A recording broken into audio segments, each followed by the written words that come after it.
ನಮಸ್ಕಾರ ಕರ್ನಾಟಕ. ಬೆಳಗಿನ ಶುಭೋದಯ. ರಾತ್ರಿ 10 ಗಂಟೆಯಲ್ಲಿ ಊರಿಂದ ಹೊರಟು ನಾವು ಡೈರೆಕ್ಟ್ ಬಂದಿದ್ದು ಅಂಜನಾದ್ರಿ ಬೆಟ್ಟಕ್ಕೆ. ನಮ್ಮ ಆಂಜನೇಯ ದೇವರು ಹುಟ್ಟಿರುವಂಥ ಜಾಗ ಅಂಜನಾದ್ರಿ ಬೆಟ್ಟ. ಇಲ್ಲಿ ಬಂದು ಬೆಳಗಿನ ಜಾವ 5-5:30 ಆಯಿತು. ಸ್ವಲ್ಪ ಹೊತ್ತು ಒಂದು ಅರ್ಧ ಗಂಟೆ ಮಲಗಿದ್ದು ಇವಾಗ ಎದ್ದಿದ್ದೀವಿ. ಬೆಟ್ಟ ಹತ್ತಕ್ಕೆ ಹೋಗಬೇಕು. ಹೋಗೋಣ. ನನ್ನ ಜೊತೆ ರವಿ ಇದ್ದಾರೆ. ಇವರು BJPಯ ಮುಖ್ಯಸ್ಥರು. ಹಾಯ್ ಹೇಳ. ನಮಸ್ಕಾರ ಕರ್ನಾಟಕ. ನಮಸ್ತೆ. ಬೆಟ್ಟ ಹತ್ತೋಣ, ಮೇಲ್ಗಡೆ ಇರುವಂಥ ದೇವಸ್ಥಾನವನ್ನು ವಿಸಿಟ್ ಮಾಡೋಣ, ಇಲ್ಲಿರುವಂಥ ಜಾಗಗಳನ್ನೆಲ್ಲ ನೋಡೋಣ. ಇದಾದಮೇಲೆ ಇಲ್ಲಿಂದ ಹಂಪಿಗೆ ಹೋಗೋಣ. ಹಂಪಿಯ ಎಲ್ಲ ಸ್ಥಳಗಳನ್ನ ನಾನಿವತ್ತು ನಿಮಗೆ ತೋರಿಸ್ಕೊಡ್ತೀನಿ. ದಯವಿಟ್ಟು ನಮ್ಮ ಚಾನಲ್ನ ನೋಡ್ತಾ ಇರಿ, ಸಬ್ಸ್ಕ್ರೈಬ್ ಮಾಡಿ, ಶೇರ್ ಮಾಡಿ ಆ್ಯಂಡ್ ಎಲ್ಲೂ ಹೋಗ್ಬಿಡಿ, ನಮ್ಮ ಚಾನಲ್ನ ನೋಡ್ತಾ ಇರಿ. ಬನ್ನಿ ಬೆಟ್ಟ ಹತ್ತಕ್ಕೆ ಹೋಗೋಣ.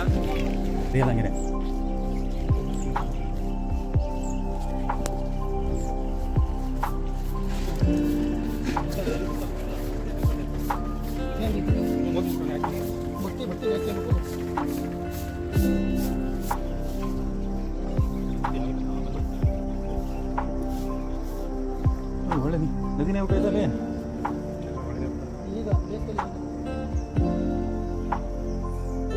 ಪಾದರಕ್ಷೆ ಬಿಡುವ ಸ್ಥಳ.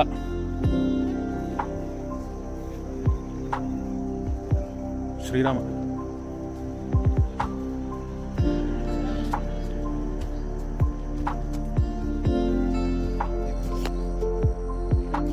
ಜೈ ಶ್ರೀರಾಮ್. ಜೈ ಶ್ರೀರಾಮ್. ಅವನೆಲ್ಲ ಕುಳ್ಳ ಕಾಣಿಸ್ತಾ ಇಲ್ಲ ಬರಲು. ಹೌದು, ಬೇಸಿಗೆನಲ್ಲಿ ನಡ್ಕೊಂಡು ಹೋಗೋಕ್ಕಾಗಲಿಲ್ಲ ಅಂತ.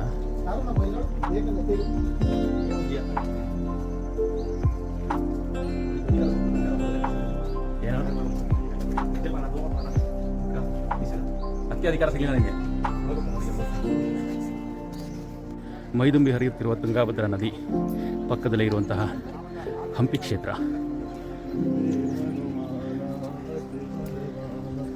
ಇದು ಹಂಪಿಯ ಕ್ಷೇತ್ರ.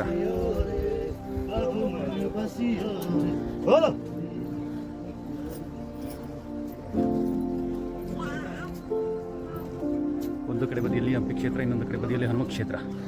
ನಿಸರ್ಗದ ಮಧ್ಯೆ ಇರುವಂತಹ ಅಪರೂಪದ ದೇವಸ್ಥಾನ ನಮ್ಮ ಅಂಜನಾದ್ರಿ ಬೆಟ್ಟ. ಬನ್ನಿ ಬನ್ನಿ, ಬೇಗ ಬೇಗ ಬನ್ನಿ. ಹತ್ತೊಂದವನೇ ಕರ್ಕೊಂಡಲ್ಲಿ ಜಗಪ್ಪ ಹೋದ್ರ ಅವರು ಈ ಗುಹೆ ಅಂಜನಾದ್ರಿ ಬೆಟ್ಟದ ಮೇಲೆ ಜಾಗಿಂಗ್ ಮಾಡ್ತಿರುವಂತ ಚೇತನ್, ಕುಳ್ಳ ಚೇತನ್, ಅತ್ಯಂತ ಕಿರಿಯ ವಯಸ್ಸು, ಅತಿ ಕಿರಿಯ ವ್ಯಕ್ತಿ ಕುಳ್ಳ ಚೇತನ್.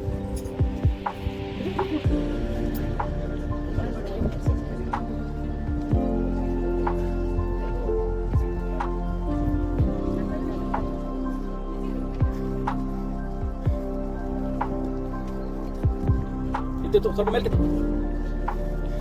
ತುಂಬ ಅದ್ಭುತವಾದ ಗುಹೆ.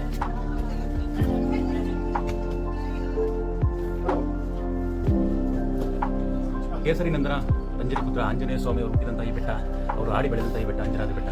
ಅರ್ಧ ಹತ್ತಿವಿ, ಇನ್ನೊಂದು ಹತ್ತಿವಿ, ಸ್ವಲ್ಪ ಸುಧಾರಿಸ್ತಿದ್ದಾರೆ ನಮ್ಮ ಕುಳ್ಳಚೇರಿ. ಜೈ ಶ್ರೀರಾಮ್. ಎಲ್ಲೊಂದ್ಸಲ ಹೇಳಿ ಜೈ ಶ್ರೀರಾಮ್. ನಡಿ ನಡಿ ನಡಿ. ಅಂತೂ ಇಂತೂ ಅಂಜನಾದ್ರಿ ಬೆಟ್ಟ ತುದಿಗೆ ಬಂದು ದೇವಸ್ಥಾನದ ಗೋಪುರ.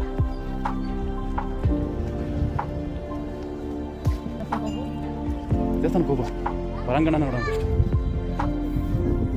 ಸೂರ್ಯನ ಕಿರಣ ಇನ್ನೇನು ಆಂಜನೇಯ ಸ್ವಾಮಿಯ ಪಾದಸ್ಪರ್ಶ ಮಾಡುವಂಥ ಸಮಯ. ಬೆಟ್ಟದ ಮೇಲಿರುವಂತಹ ಈ ಹೊರಾಂಗಣ ತುಂಬ ವಿಶಾಲವಾಗಿದೆ. ಇನ್ನು ಆ ಕಡೆಯಿಂದ ಈ ಕಡೆ ಬಂದರೆ ಇದೆಲ್ಲ ಕಿಷ್ಕಿಂದ ಸುತ್ತಲಿನ ಹಸಿರು ಗದ್ದೆಗಳ ನಡುವೆ ಇರುವಂತಹ ಅಂಜನಾದ್ರಿ ಬೆಟ್ಟ. ರಸ್ತೆಗಳಿಗೆ ಏನು ಬೇಜಾನಿರ್ತವೆ, ಎಲ್ಲ ರಸ್ತೆಗಳು ಅಂಜನಾದ್ರಿ ಬೆಟ್ಟಕ್ಕೆ ಹೋಗಲ್ಲ. ಇಲ್ಲಿ ಆಂಜನೇಯ ವಂಶಸ್ಥರು. ಓ, ಇಲ್ಲೊಬ್ರು ಇದ್ದಾರೆ.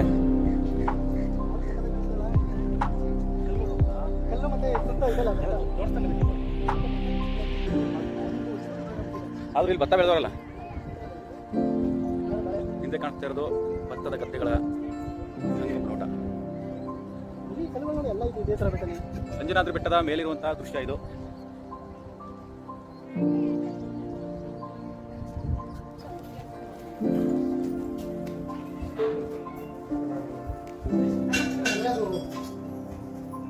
ನೋಡಿ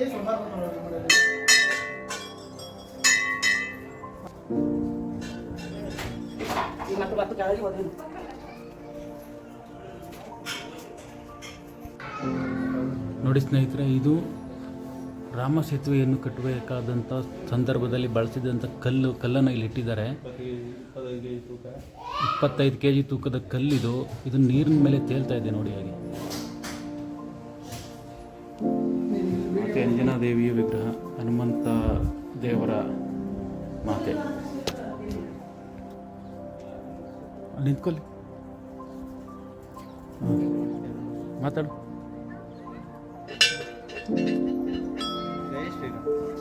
ಅಷ್ಟೇ.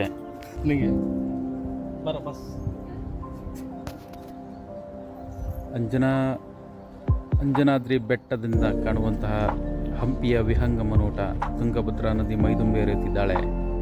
ಆ ಕಡೆ ದಡದಲ್ಲಿ ಹಂಪಿಯ ಕ್ಷೇತ್ರವಿದೆ. ವಿಜಯನಗರದ ಅರಸರು ಆಳಿ ಮೆರೆದು ಹೋದಂತಹ ಹಂಪಿಯ ಕ್ಷೇತ್ರ ಇದು. ಒಂದು ಅಂಜನಾದ್ರಿ ಬೆಟ್ಟದ ದೇವಸ್ಥಾನ. ಭಗವಂತ ಆಂಜನೇಯರವರ ದೇವಸ್ಥಾನ. ಜೈ ಆಂಜನೇಯ. ಇದೇ ಮೊದಲ ಬಾರಿಗೆ ಬಂದಿರುವಂಥ ನಾವು ಅಂಜನಾದ್ರಿ ಬೆಟ್ಟಕ್ಕೆ ಬಂದು ತುಂಬ ಸಂತೋಷ ಆಗಿದೆ. ಈ ಅಂಜನಾದ್ರಿ ಬೆಟ್ಟಕ್ಕೆ ಬರಬೇಕು ಅಂತ ತುಂಬ ವರ್ಷಗಳಿಂದ ಅಂದ್ಕೊಂಡಿದ್ವಿ. ಅದು ಇವತ್ತಿಗೆ ನೆರವೇರಿದೆ. ಭಗವಂತ ಆಂಜನೇಯ ಸ್ವಾಮಿಯನ್ನು ದರ್ಶನ ಮಾಡಿ ನಾವಂತೂ ಪುನೀತರಾಗಿದ್ದೇವೆ.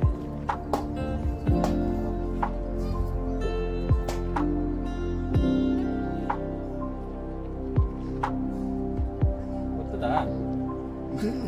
ನಾನು ಅವಾಗ ಹೇಳಿದೆ ಸ್ಟಾಪ್ ಮಾಡ್ಬಿಡ್ತೀನಿ. ಎಲ್ಲಿ ಸ್ಟಾಪ್? ನಮಸ್ಕಾರ ಸ್ನೇಹಿತರೆ, ಇವತ್ತು ಅಂಜನಾದ್ರಿ ಬೆಟ್ಟಕ್ಕೆ ಬಂದಿದ್ದೀವಿ. ಭಗವಂತ ಶ್ರೀ ಆಂಜನೇಯ ಹುಟ್ಟಿದಂಥ ಜಾಗ. ಭಾರತದ ಹಿಂದೂ ಪುರಾಣಗಳ ಮಹಾಕಾವ್ಯವಾದಂತಹ ಶ್ರೀ ರಾಮಾಯಣ ಎಂಬ ಮಹಾಕಾವ್ಯದಲ್ಲಿ ಬರುವಂತಹ ಉನ್ನತವಾದಂತಹ ಪಾತ್ರ ಆಂಜನೇಯ ಸ್ವಾಮಿ ಪಾತ್ರ. ಆಂಜನೇಯ ಸ್ವಾಮಿ ಇಲ್ಲ ಅಂತ ಅಂದ್ರೆ ರಾಮಾಯಣವೇ ಇಲ್ಲ ಅಂತ ತುಂಬಾ ಅನೇಕರು ಹೇಳ್ತಾರೆ.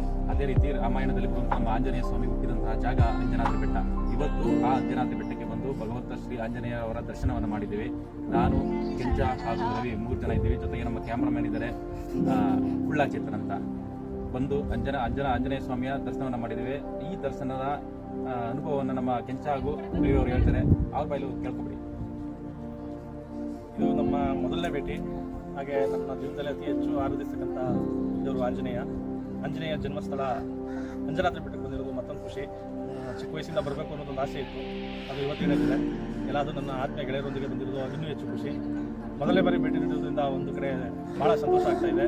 ಹಾಗೆ ಇಲ್ಲಿ ಸುತ್ತಮುತ್ತಲ ಅಂಜನಾದ್ರಿ ಬೆಟ್ಟದ ಸುತ್ತ ಇರ್ತಕ್ಕಂಥ ಬೆಟ್ಟ ಗುಡ್ಡಗಳ ತಪ್ಪಲು, ಹಾಗೆ ಹಂಪಿ ವಿರೂಪಾಕ್ಷ ದೇವಾಲಯ, ಹಾಗೆ ತುಂಬಿ ಹರಿತಕ್ಕಂಥ ತುಂಗಭದ್ರಾ ನದಿಯ ನೀರಿನ ವಿಹಂಗಮ ನೋಟ ನೋಡ್ತಾ ಇದ್ರೆ ಭಾಳ ಖುಷಿ ಆಗ್ತಾ ಇದೆ. ಎಲ್ಲರೂ ಪ್ರತಿಯೊಬ್ಬರು ಆಂಜನೇಯ ಭಕ್ತರು ಬಂದು ಒಮ್ಮೆ ಭೇಟಿ ಕೊಡಿ. ತುಂಬ ಸಂತೋಷದಿಂದ ಹೇಳ್ತಾ ಇದ್ದೀನಿ. ಮತ್ತೆ ಎಲ್ಲರೂ ಬನ್ನಿ, ನೀವು ಬಂದು ಮತ್ತೆ ನಿಮ್ಮ ಸ್ನೇಹಿತರಿಗೂ ಹೇಳಿ ಈ ರೀತಿ ಇದೆ. ಏನು ಇಲ್ಲಿ ಸುತ್ತಮುತ್ತ ನಿಮ್ಗೆ ಹಸಿರು ಒಂದು ಚೂರು ನಿಮಗೆ ಖಾಲಿ ಜಾಗ ಕಾಣಿಸಲ್ಲ. ಎಷ್ಟು ಹಚ್ಚ ಹಸಿರಾಗಿದೆ ಅಂದರೆ ಬೆಟ್ಟ ಗುಡ್ಡಗಳ ಮಧ್ಯೆನೇ ಭತ್ತಗಳ ರಾಶಿ ನಿಮಗೆ ಕಾಣಿಸುತ್ತೆ. ಎತ್ತ ತಿರುಗಿ ನೋಡಿದ್ರು ನಿಮಗೆ ಹಸಿರು ಭತ್ತಗಳ ಗದ್ದೆಗಳಿಂದ ತುಂಬಿದೆ. ಅಲ್ಲಲ್ಲಿ ತೆಂಗಿನ ಮರ ಬಾಳೆ ಬಿಟ್ಟರೆ ನಿಮಗೆಲ್ಲ ಫುಲ್ ಗದ್ದೆ ತೋಟ ತುಂಬ ಹಚ್ಚ ಹಸಿರಿಂದ ತುಂಬಿದೆ. ಪ್ರತಿಯೊಬ್ಬರು ಭೇಟಿ ಕೊಡಿ. ಜೈ ಶ್ರೀರಾಮ್. ಜೈ ಶ್ರೀರಾಮ್. ಜೈ ಶ್ರೀರಾಮ್. ಹಾಗೂ ಜೊತೆಗೆ ಸ್ನೇಹಿತರೆ, ಇಡೀ ಭಾರತ ದೇಶದಲ್ಲಿರುವಂತಹ ಪ್ರತಿಯೊಂದು ಹಳ್ಳಿಯಲ್ಲೂ ಕೂಡ ಹನುಮನ ಗುಡಿ ಇದ್ದೇ ಇರ್ತದೆ. ಯಾಕೆ ಅಂತ ಅಂದರೆ ಹನುಮನ ಶಕ್ತಿ ಆತಂತು. ಇಡೀ ರಾಮಾಯಣದ ದಿಕ್ಕನ್ನೇ ಬದಲಾಯಿಸಿದಂತಹ ನಮ್ಮ ಹನುಮಂತ ದೇವರ ಹುಟ್ಟಿದಂತಹ ಜಾಗ ಮಾತೆ ಅಂಜನಾ ದೇವಿಗೆ ಹುಟ್ಟಿದಂತಹ ಈ ಅಂಜನಾದ್ರಿ ಬೆಟ್ಟದ ವಿಶೇಷತೆ ಇದಾಗಿತ್ತು. ಇದೇ ರೀತಿ ಬೇರೆ ಬೇರೆ ವಿಡಿಯೋಗಳಿಗಾಗಿ ನಮ್ಮ ಚಾನಲ್ನ ಸಬ್ಸ್ಕ್ರೈಬ್ ಮಾಡಿ ಹಾಗೂ ನಿಮ್ಮ ಸ್ನೇಹಿತರಿಗೆಲ್ಲ ನಮ್ಮ ವಿಡಿಯೋಸ್ನ ಶೇರ್ ಮಾಡಿ, ಲೈಕ್ ಮಾಡಿ. ನಮಸ್ಕಾರ. ಜೈ ಶ್ರೀರಾಮ್.